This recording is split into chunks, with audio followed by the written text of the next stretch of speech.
സാറിന്റെ മോനെ സേവ്യർ. ഞാൻ നോക്കാം.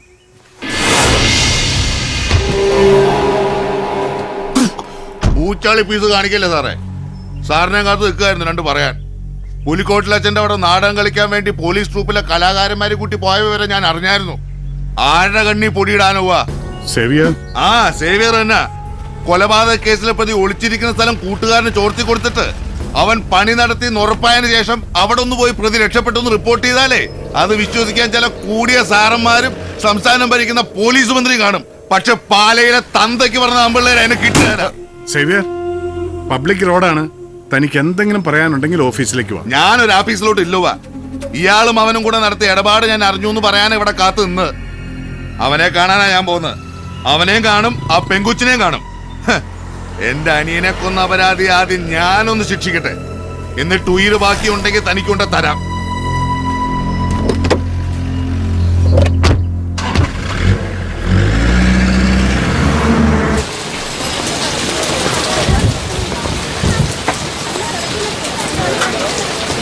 ഇന്നെന്നാ ഡേവിഡ് സാറ് നേരിട്ട് കുര്യച്ചൻ വന്നായിരുന്നല്ലോ മീൻ മേടിയില്. കുര്യച്ചന്റെ മേടിയുടെ ഗുണം കൂടി അവൻ എന്റെ കയ്യിൽ നിന്ന് മേടിക്കുമെന്ന വാശിയില്ല. ഒരുത്തനെ കൊന്നിച്ച് ജയിലിൽ പോകുന്നതൊക്കെ നല്ലതാ. പക്ഷെ അത് ഇവനെ പോലെ ഒരു പാഷാണത്തെ ക്രിമിയെ കൊന്നിട്ട് വേണ്ടാന്ന് വെച്ചു.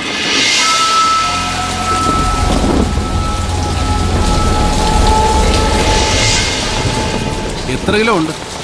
4.5 കിലോ ഉണ്ട്. 4 കൂട്ടിയാ മതി. എടുക്ക്. ഉണ്ണി എന്ന പേര് പോൾസാറിന്റെ മകൻ സേവിച്ചന്റെ ഫ്രണ്ടാണ്. ചേട്ടായി ഒന്ന് വന്നേ. സേവിച്ചൻ പുറത്ത് വണ്ടിയിൽ ഇരിപ്പുണ്ട്. സേവിച്ചൻ MC പോൾ സാറിന്റെ ഇനിയും മരിച്ചിട്ടില്ലാത്ത മോൻ. ഓ, ആ വഴക്കാളി ചെറുക്കൻ. അവനെന്നാടാ പോളിയോ ഉണ്ടോ? ഇല്ലല്ലോ. അടിച്ച് കിരിങ്ങിയിട്ടാണെങ്കിൽ അവൻ രണ്ടു കാലം നിൽക്കുന്നതും നടക്കുന്നതെല്ലാം കണ്ടതായിരുന്നല്ലോ. നീ അവനോട് ചെന്ന് പറ, ഡേവിഡ് സാറിയുടെ മീൻ മേടിച്ചോണ്ട് നിൽക്കുവാൻ ഇങ്ങോട്ട് വരാം. ഇങ്ങനെയാണ് പറയണമെങ്കിൽ എടുത്തോണ്ട് ചെല്ലണമെന്ന് പറഞ്ഞായിരുന്നു ഡേവിഡേ. അങ്ങനെ ഉണ്ണിമൂരി കാലത്തെ വൈദ്യുന്നൊക്കെ നന്നായിട്ട് പോയായിരുന്നോ? അല്ല, നിയമിക്കുന്ന സ്ഥലവാ. ഇവിടെയൊക്കെ വൃത്തികേടാക്കിയ നാട്ടുകാർ തന്തയ്ക്കും തളയ്ക്കും വിളിക്കും. അതുകൊണ്ടാ. തോളെ കയ്യും വെച്ചു. നീ ഇച്ചിരൂടെ മൂക്കണമല്ലോ ഉണ്ണി.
ദേവിച്ചോ, ഇവൻ മതിയാവും.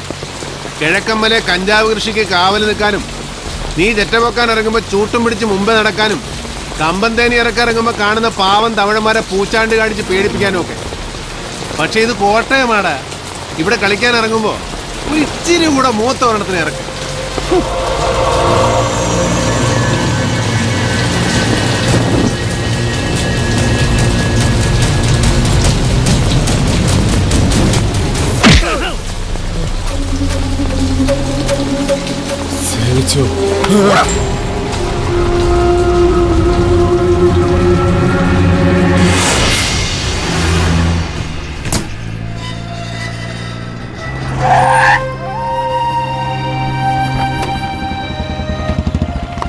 നീ എവിടെ നിന്ന് വന്ന് ചാടി? എവിടെയെങ്കിലും ആർക്കിട്ടെങ്കിലും ഒന്ന് മനസ്സമാധാനമായിട്ട് പൊട്ടിക്കുമ്പോഴേക്കും വന്നോളും. നിനക്കെന്താ തല്ല് മണത്ത് പിടിക്കാനുള്ള വല്ല ശേഷിയുണ്ടോ? പിന്നെ എനിക്ക് വലിയ സൂക്കടല്ലേ തല്ലി മേടിച്ചു കൂട്ടാൻ. 4 എണ്ണം കൊടുക്കുമ്പോ 3 എണ്ണം കിട്ടുന്നുണ്ടേ. പിന്നെ ഞാൻ വന്നതേ മടത്തിൽ നിന്ന് അമ്മാമ്മച്ചി 16 തവണയായി ഫോൺ വിളിക്കുന്നത്. ഓവർ ആക്കല്ലേ, 16 തവണ. എന്റെ ഇച്ചായ ഞാൻ പറയുന്നത് സത്യവാ. ഇച്ചായ എന്നതും ഒരു പ്രശ്നമുണ്ട്. ഇച്ചായന്റെ മൊബൈൽ എന്തേ? അതിവിടെ ആഫീസിൽ കാണും. അമ്മാമ്മച്ചി വിളിച്ചിട്ട് എടുക്കുന്നില്ല എന്ന് പറഞ്ഞ എന്നെ പൂര തെറിയായിരുന്നു. ഒന്ന് പോവേണ്ടി വരും. ആനിക്കൊച്ചിന്റെ കാര്യങ്ങളൊക്കെ പുള്ളിക്കാരി അറിഞ്ഞ കോളാ. എങ്കി എന്നെ കൈ കിട്ടിയാ തല്ലിക്കൊല്ലും. നീ ഒന്ന് പോ. അപ്പൊ എന്നെ കൊന്നേട്ടോ? നിന്നെ ആകുമ്പോ കൊല്ലത്തില്ല. 2 തല്ല് കിട്ടിയാലും അത് മേടിച്ച് ആനയും കൊണ്ട് പറഞ്ഞു വന്നേക്കണം. ടൗൺ അടുക്കാറാകുമ്പോ എന്നെ വിളിക്കണം. അവളെ എങ്ങോട്ടാ കൊണ്ടുപോകണമെന്ന് ഞാൻ പറയാം. ആ വണ്ടിയുടെ കീങ്ങിതാ. പിന്നെ അമ്മാമ്മച്ചി ക്ലബിലോട്ട് വിളിക്കുമ്പോ അറ്റൻഡ് ചെയ്യും. എടാ ക്ലബ് അല്ല, ക്ലബ്, CLUB ക്ലബ്. ഓ ഇതിന്റെ ഇടയിൽ ഒരു ഇംഗ്ലീഷ് പഠിത്തം. ആ കീങ്ങി തന്നേ. ഈ വണ്ടിയിലുണ്ട്. ഓ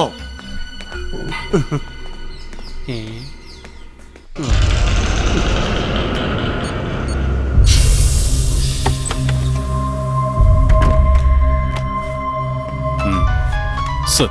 ആ യെസ്. ഹലോ, രാജഗോപാൽ സാറല്ലേ? ക്ലിപ്പിൽ നിന്ന് കുര്യച്ചനാ. സത്യമാണോടാ?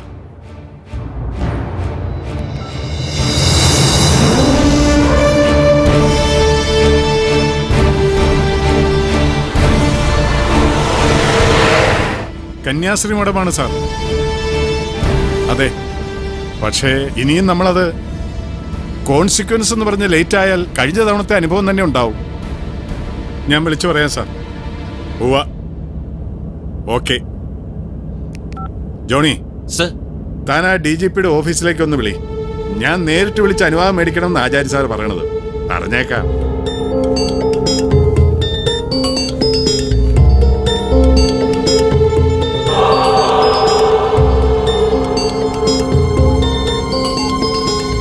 കിട്ടിയോ? എൻഗേജ്ഡ് ആണ് സർ. ഓ, ഒന്ന് വേഗം വിളിക്കടോ.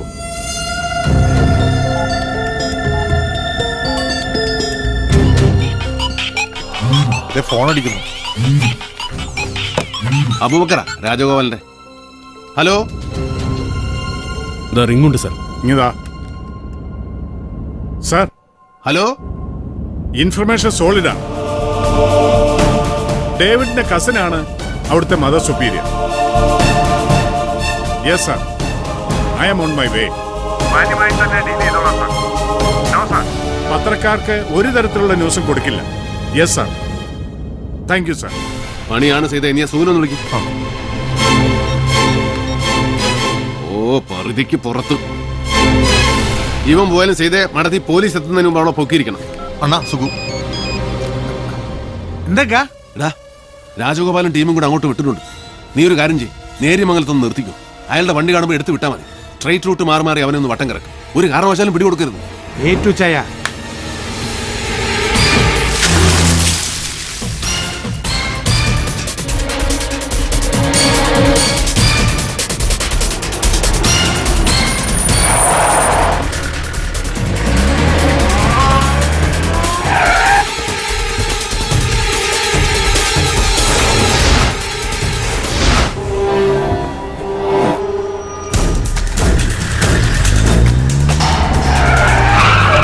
ഡിക്കയുടെ വണ്ടി. അബൂബക്കർ, അവനെ പിടിക്കണം.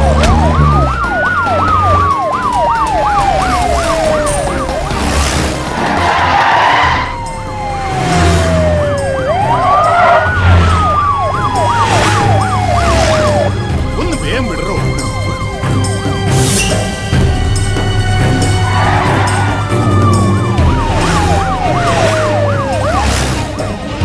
എടോ ഒന്ന് വേഗം. സാർ, അതിനെ പിടിക്കാൻ ഈ അംബാസഡറോ? താൻ സൈഡാക്കി ഒതുക്ക്. എടോ ഒതുക്കാൻ. ഒന്ന് ഇത്രോ വേണം. മണ കുണാന്ന് പറഞ്ഞു മാറിയിരിക്കേ. സാർ,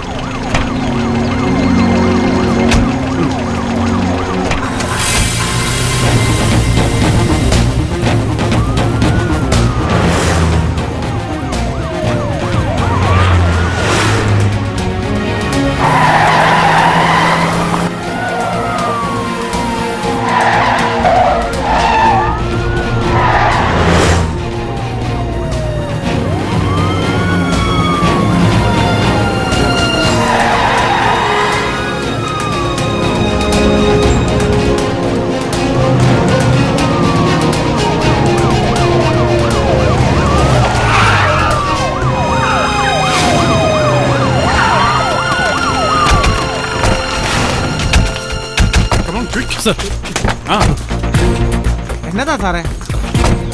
വണ്ടിയിൽ ഡേവിഡ് ഇല്ല സാർ. ഇല്ലേ? ഡേവിഡിനെ കാണണമെങ്കിൽ മേലോട്ട് നോക്കണോ?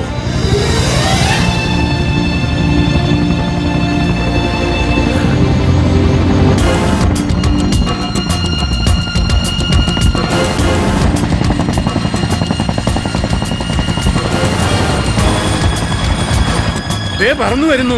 അവൻ ആ പെണ്ണിനെയും പൊക്കി പറക്കുന്നത് കണ്ടോളൂ.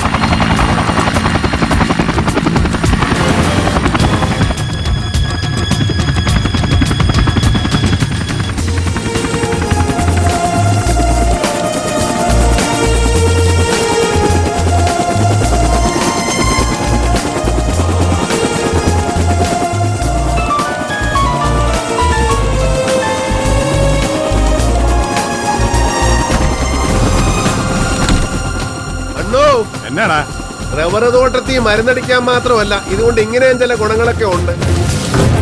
അപ്പൊ വൈകിട്ട് ക്ലബിൽ കാണാം. Okay, bye bye, Tata, take care.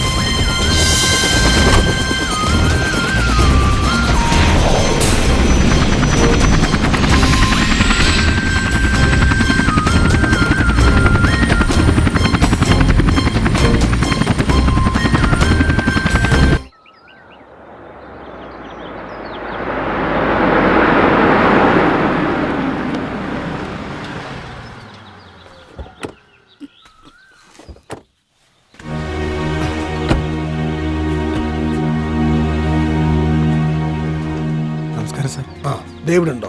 ഓ, അകത്തുണ്ട്. വർഗീസ് ഇവിടുന്നില്ലേ?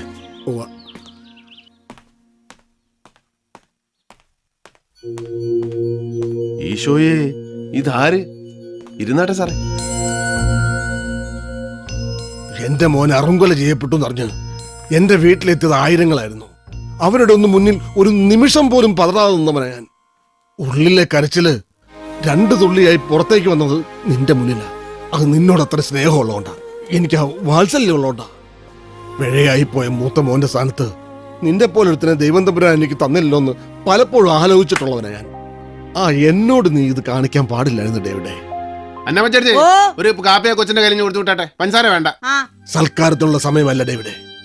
എന്റെ മോനെ കൊന്ന പെൺകുച്ചിനെ നീ രക്ഷിക്കാൻ ശ്രമിക്കുന്നത് എന്തിനാ? എന്താ നിനക്ക് എന്റെ ഉള്ളിലെ റോള് ഒന്നറിയണം. അതിനാ ഞാൻ വന്നേ. സാറേ, വളരെ സിമ്പിളായ ഒരു ഉത്തരം എനിക്കിതിന് പറയാനുള്ളൂ. സാറിന്റെ മോൻ ബെന്നിയെ കൊന്നത് ആ കൊച്ചല്ല. അത് തീരുമാനിക്കേണ്ടത് പോലീസും കോടതിയല്ല കുഞ്ഞ്. നിന്റെ അപ്പന്റെ സുഹൃത്ത് ഈപ്പച്ചന്റെ മോളാണ് ആ പെണ്ണ്. അതാണ് നിന്റെ ന്യായമെങ്കിൽ ഈപ്പച്ചൻ എന്റെ അളിയനായിരുന്നു. ഈ പറയുന്ന മേൽവിലാസവും കൊമ്പത്തെ ബന്ധുക്കളും ഒന്നും ഇല്ലാത്തൊരു പാവമാണ് അവളെന്ന് വെച്ചാലും ഡേവിഡ് ഈ ചെയ്ത് തന്നെയൊക്കെ ചെയ്യും. ഈ അളിയന്റെ മോളെ കഴിഞ്ഞ 10 വർഷത്തിനിടെ കണ്ടിട്ടുണ്ടോ സാറ്? കണ്ടാൽ തന്നെ അറിയോ അതിനെ? അന്വേഷിച്ചിട്ടുണ്ടോ അത് എവിടെ എങ്ങനെ ജീവിക്കുന്നു? ആ കാപ്പി അങ്ങോട്ട് വിടുവച്ചേ. നീ അവിടെ വന്നേ. സാറേ, ദേ നോക്കേ, ഏതാണ്ട് ഇതേ പ്രായമുള്ളൊരു കൊച്ച്. ഇത് തന്നെയാണെന്ന് വെയ്. കൂടപ്പിറപ്പുള്ള സ്നേഹം എന്തെന്ന് അറിഞ്ഞിട്ടില്ലാത്തൊരു പെൺകുട്ടി, അപ്പനും അമ്മയില്ലാത്ത ഒരു അനാഥ. മുഴുവൻ സ്നേഹം കൊടുത്ത് അവൾ സ്നേഹിച്ച് അവളുടെ കൂട്ടുകാരിയെ പഴിപ്പിച്ച് ചുരുത്തം കൈമലത്തി കാണിച്ച് ചങ്ങ് പോയി. ആ കൊച്ച് ഹോസ്റ്റൽ ബിൽഡിങ്ങിന്റെ മണ്ടേന്ന് ചാടിച്ചത്തു. ഈ ഒരുത്തനെന്ന് പറയുന്നതേ പോൾ സാറിന്റെ പുന്നാരമോൻ ബെന്നിച്ചനാ. അവനെ അങ്ങ് തീർത്തേക്കാവെന്ന് വെച്ചൊരു കൊച്ചു പിച്ചാത്യമായിട്ട് അവൾ ഇറങ്ങുന്നു. അവളെ തന്തയ്ക്ക് പറഞ്ഞ അസല് കോട്ടയം നസ്രാണി പെണ്ണാ. അവളാ ഗുണം കാണിക്കും, അത് ചോരയുടെ. പക്ഷെ അവൾ ചെയ്യാൻ ഉദ്ദേശിച്ച കാര്യം അവൾക്ക് തന്നെ മറ്റാരോ ചെയ്തായിരുന്നു.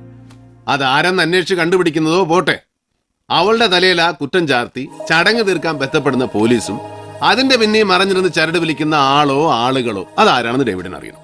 അത് നിന്റെ ജോലിയല്ല. നിരപരാധിയാണ് ആ കുട്ടിയെങ്കിൽ അതിന്റെ കൂടെ ദൈവം കാണും. കാണും, ദൈവം കാണും. ദൈവം പക്ഷേ കോട്ടയം ബസ് സ്റ്റാൻഡിൽ വന്നിറങ്ങി ഒരു ഓട്ടോ വിളിച്ച് നേരെ പോലീസ് സ്റ്റേഷനിൽ പോയി മൊഴി കൊടുക്കുകയൊന്നുമില്ല. അപ്പൊ അദ്ദേഹം ചില ആളുകളെ ചുമതല ഏൽപ്പിക്കും. ഈ കേസിൽ പുള്ളി പോസ്റ്റ് ചെയ്തിരിക്കുന്ന ഡ്യൂട്ടി ഓഫീസറാ ഞാൻ. അധികം നാൾ നീളുകയല്ല, നിനക്ക് കഴിയല്ല അതിനെ മറയത്ത് നിർത്താൻ. ആര് പറഞ്ഞു സാറേ മറയത്താന്ന്? അതിന് ഞാൻ നല്ല വെട്ടത്തല്ലയോ നിർത്തിയിരിക്കുന്നേ. പിന്നെ ശരിയാ, ഒരു ദിവസം ഞാൻ ഹാജരാക്കും. നീതിയും ന്യായവും നടക്കുന്ന എനിക്ക് ബോധ്യമുള്ള ഒരു സ്ഥലത്ത് ഞാൻ അവളെ കൊണ്ടുവന്ന് നിർത്തും. എടാ ചെറുക്ക, ഈ അവിവേകം കൊണ്ട് നീ സൃഷ്ടിക്കുന്ന ശത്രുവിന്റെ പേര് MC പോൾ എന്നാവുന്നത് നിനക്ക് ദോഷം ചെയ്യും. അതൊരു ബഹുമതിയാ, എനിക്കല്ല. മലങ്കര കോൺഗ്രസിന്റെ മാർപ്പാപ്പ MC പോളിന് അഹങ്കാരത്തോടെ പറയാം, എനിക്കൊരു ശത്രുവുണ്ട്, ഡേവിഡ് ജോൺ കൊട്ടാരത്തിൽ നിന്ന്. എനിക്ക് പക്ഷെ മറിച്ചാ തോന്നുന്നത്. ചിരക്കൂടെ മൂക്കാനുണ്ട് പോൾ സാറേ നിങ്ങൾ.